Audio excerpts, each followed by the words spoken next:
Welcome to AP 23 news. ఇక రిజిస్ట్రేషన్లో మరో కొత్త పద్ధతి స్టార్ట్ చేసింది ఏపీ ప్రభుత్వం. రాష్ట్ర కార్యాలయాల్లో రిజిస్టర్ కార్యాలయాల్లో క్యూ మేనేజ్మెంట్ సిస్టమ్ రాష్ట్ర వ్యాప్తంగా సబ్ రిజిస్ట్రార్ కార్యాలయాల్లో డైనమిక్ క్యూ మేనేజ్మెంట్ సిస్టమ్ ప్రవేశపెడుతూ ఉత్తర్వులు జారీ అయ్యాయి. డాక్యుమెంట్ల రిజిస్ట్రేషన్ కోసం ముందస్తుగా అపాయింట్మెంట్ తీసుకునేలా డైనమిక్ క్యూ మేనేజ్మెంట్ సిస్టమ్ను ప్రభుత్వం ఏర్పాటు చేసింది. ఆన్లైన్ డేటా ఎంట్రీ సిస్టమ్ ద్వారా ప్రజలు వివరాలు నమోదు చేసుకునే అవకాశం కల్పించినట్టుగా తెలుస్తోంది. ఇక online dynamic queue management system ద్వారా డిజిటల్గా రిజిస్ట్రేషన్ కోసం టోకెన్ తీసుకునే అవకాశం ఉంది. ఇక తద్వారా డాక్యుమెంట్ రిజిస్ట్రేషన్లు లేదా వివాహ రిజిస్ట్రేషన్ లాంటి వివిధ సేవలను ఎంపిక చేసుకునే వీలుంటుంది. ఈ వ్యవస్థ ద్వారా టోకెన్ తీసుకోగానే సబ్ రిజిస్ట్రార్కు ప్రత్యేక క్యూఆర్ కోడ్ జనరేట్ అవుతుందని ప్రభుత్వం స్పష్టం చేసింది. ఇదే అంశానికి సంబంధించి మరిన్ని వివరాలు అందించడానికి మా ప్రతినిధి బాజీ లైవ్ లో సిద్ధంగా ఉన్నారు. బాజీ, చెప్పండి, రిజిస్ట్రేషన్ కార్యాలయాల్లో ప్రభుత్వం నూతన పద్ధతిని ఏర్పాటు చేసినట్టుగా కూడా తెలుస్తోంది. డిజిటల్ క్యూ మేనేజ్మెంట్ సిస్టమ్ ని తీసుకొచ్చినట్టు తెలుస్తుంది. అసలు డైనమిక్ క్యూ మేనేజ్మెంట్ సిస్టమ్ గురించి చెప్పండి.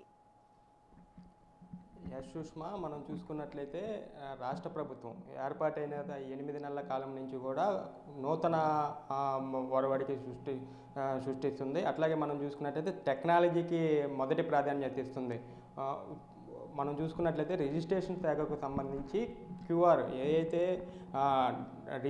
సబ్ రిజిస్టర్ కార్యాలయాల్లో రిజిస్ట్రేషన్ చేసే అవకాశం ఉందో దానికి సంబంధించి కూడా స్లాట్లను బుక్ చేసే అవకాశాన్ని రాష్ట్ర ప్రభుత్వం అయితే ప్రజలకు కల్పించింది. దీని ద్వారా మనం ఏదైతే రిజిస్ట్రేషన్ చేయించుకుంటున్నామో ఆ తేదీని ముందుగానే స్లాట్ బుక్ చేసుకున్న తర్వాత ఆ రిజిస్ట్రేషన్ తేదీని కూడా దానిలో ఎంపిక చేసుకునే వెసులుబాటును కల్పించింది. దాని ద్వారా స్లాట్ బుక్ అయ్యి అంటే ఇటు పక్క రిజిస్టర్ ఆఫీసులో గంటల తరబడి వెయిటింగ్ చేసే అవకాశం కూడా ఉండకుండా మనం టయానికి అక్కడికి వెళ్ళి రిజిస్ట్రేషన్ చేయించుకునే అవకాశం కూడా ఉన్నట్టు కనిపిస్తుంది. ఏదైతే సబ్ రిజిస్ట్రార్ కార్యాలయంలో మనకు సంబంధించినటువంటి రిజిస్ట్రేషన్కి సంబంధించినటువంటి ఈ యొక్క డాక్యుమెంట్లు మొత్తం అప్లోడ్ చేసిన తర్వాత మనకు ఒక క్యూఆర్ కోడ్ జనరేట్ అవుతుంది. జనరేట్ అయిన తర్వాత దానికి సంబంధించినటువంటి రిజిస్ట్రేషన్ ఛార్జీలు అట్లాగే క్యాపిటల్ గెయిన్ కూడా చెల్లించిన తర్వాత మనం ఏదైతే డేట్ బుక్ చేసుకున్నామో ఆ డేట్కి సంబంధించి రిజిస్టర్ కార్యాలయానికి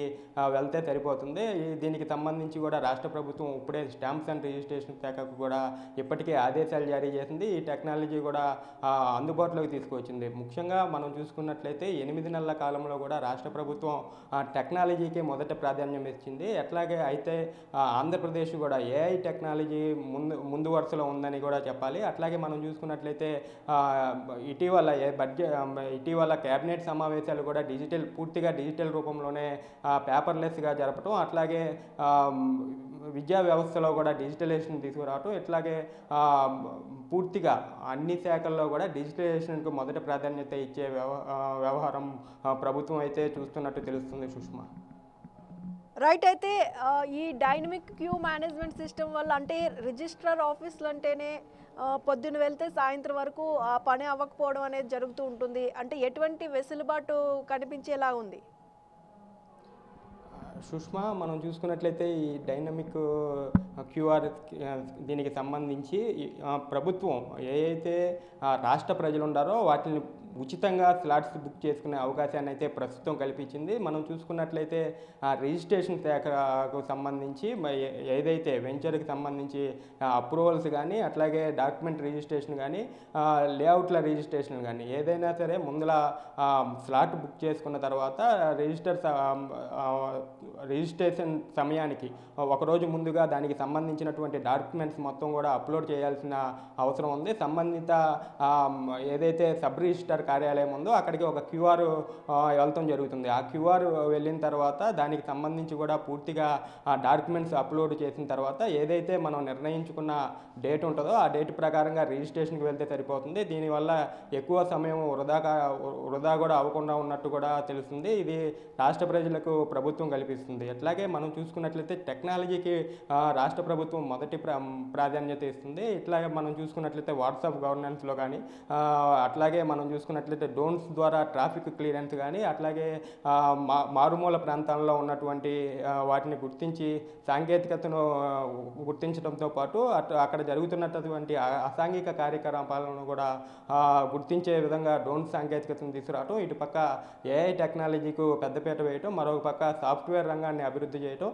రాష్ట్ర అభివృద్ధితో పాటు టెక్నాలజీని కూడా అభివృద్ధి చేసే విధంగా ముందుకు పోతున్న నేపథ్యంలో రాష్ట్ర ప్రభుత్వం టెక్నాలజీకి పెద్దపీట వేస్తుంది. దానిలో భాగంగానే రిజిస్ట్రేషన్ శాఖకు సంబంధించి ఏదైతే ఈ కార్యాలయాల చుట్టూ తిరగకుండా కూడా ఇప్పటికే ప్రణాళికలు అయితే సిద్ధం చేసింది. ఏదైతే స్లాట్స్ బుక్ చేసుకున్న తర్వాత మనకి వెసులుబాటు ఉన్న డేట్ను దాంట్లో బుక్ చేసుకున్నట్టయితే ఆ డేట్ ప్రకారం ఆ టైం ప్రకారం అక్కడికి వెళ్తే సరిపోతుంది. దీనివల్ల ఇటు అభ్యర్థులది అటు అధికారులది కూడా సమయం వృధా కాకుండా ఉన్నట్టు గవర్నమెంట్ అయితే ప్లాన్ చేసినట్టు తెలుస్తుంది సుష్మా. అయితే రిజిస్ట్రార్ ఆఫీసులు అంటేనే మధ్యవర్తులు ఎక్కువగా ఉంటారు, అంటే బ్రోకర్లు ఎక్కువగా ఉంటారు. ఏ పని చేయాలన్నా కూడా వాళ్ళే చేయిస్తూ ఉంటారు. ఈ డైనమిక్ క్యూ మేనేజ్మెంట్ సిస్టమ్ వస్తే వాళ్ళ పని తగ్గుతుందని చెప్పుకోవచ్చు. అంటే వాళ్ళని మధ్యలోనే ఆపేసే అవకాశం ఉంటుందా? యశ్ సుష్మా, ఈ ఏదైతే దీనికి సంబంధించి దళారులకు సంబంధించినటువంటి ఈ రిజిస్ట్రేషన్ ఉన్నాయో, ఈ గతంలో ఏదైతే గత ప్రభుత్వంలో జరిగినటువంటి అక్రమ రిజిస్ట్రేషన్లు ఏవైతే ఉన్నాయో అలాంటి పునరావృతం కాకుండా ఏదైతే వినియోగదారుడు ఉన్నాడో అట్లాగే దీనికి సంబంధించి లేఅవుట్లకు సంబంధించి పర్మిషన్లు పెట్టుకునే వాళ్ళు ఉన్నారో, అప్రూవల్ చేసుకునే వాళ్ళు ఉన్నారో వాళ్ళే డైరెక్ట్గా స్లాట్ను బుక్ చేసుకొని స్లాట్ బుక్ చేసుకున్న తర్వాత ఒకరోజు ముందల దానికి సంబంధించినటువంటి పూర్తి డాక్యుమెంట్స్ను కూడా సిస్టంలో అప్లోడ్ చేయాల్సి ఉంటుంది. అప్లోడ్ చేసిన తర్వాత మొత్తం సబ్ రిజిస్ట్రార్ కార్యాలయంలో వెరిఫికేషన్ అయిపోయిన తర్వాత ఒక క్యూఆర్ కోడ్ అయితే వీళ్ళకి వస్తుంది. దీని ద్వారా పూర్తిగా ఇటు దళారీ వ్యవస్థను అటు అక్రమ రిజిస్ట్రేషన్లు కూడా చెక్ పెట్టే అవకాశం కూడా ఉంది. అట్లాగే వివిధ భూములు సర్వే చేసేటప్పుడు కూడా వీటి వల్ల ఏదైతే అచ్చమైన దీనికి లబ్ధిదారులు ఉన్నాడో వాళ్ళకే ఎటువంటి దళారీ వ్యవస్థకు కూడా చేరకుండా దీనికి పెద్దపీట వేస్తున్నట్టు కూడా తెలుస్తుంది Sushma. Right, thank you Baji. అలాగే స్లాట్ బుకింగ్ సేవలను కూడా ఉచితంగానే అందించనున్నట్టు తెలిపింది. ఇక డైనమిక్ క్యూ మేనేజ్మెంట్ సిస్టమ్ ద్వారా నమోదైన స్లాట్ను రద్దు చేసుకుంటే 100 రూపాయలు, సమయం మార్పు చేస్తే 200 రూపాయలు చెల్లించాలనైతే స్పష్టం చేసింది. ఈ వ్యవస్థ ద్వారా స్లాట్ బుకింగ్ చేసుకున్న ముందు రోజే ఆన్లైన్ ద్వారా డాక్యుమెంట్లను అప్లోడ్ చేయడంతో పాటు రిజిస్ట్రేషన్కు సంబంధించిన ఫీజులు చెల్లించాలని ప్రభుత్వం ఆదేశాల్లో పేర్కొంది. ఎనీవేర్ రిజిస్ట్రేషన్ ప్రాతిపదికన ఈ సిస్టమ్ ద్వారా అప్లోడ్ చేసిన డాక్యుమెంట్లను పరిశీలించి ఆమోదం తెలియజేయాలని రాష్ట్ర ప్రభుత్వం పేర్కొంది. ఈ మేరకు తగిన చర్యలను తీసుకోవాలని స్టాంపులు రిజిస్ట్రేషన్ల ఐజీని ఆదేశిస్తూ రెవెన్యూ శాఖ ప్రత్యేక ప్రధాన కార్యదర్శి ఆర్పి సిసోడియా ఉత్తర్వులు జారీ చేసినట్టుగా కూడా తెలుస్తోంది. ఇక రాష్ట్రంలో అయితే రిజిస్ట్రేషన్ కార్యాలయాల్లో కొత్త నమోదు ప్రక్రియను ఈ క్యూ మేనేజ్మెంట్ సిస్టమ్ని అయితే తీసుకొచ్చినట్టుగా కూడా తెలుస్తోంది ఏపీ ప్రభుత్వం. ఇవి ఇప్పటివరకు ఉన్న అప్డేట్స్. మరిన్ని అప్డేట్స్ కోసం కీప్ వాచింగ్ AP23 న్యూస్.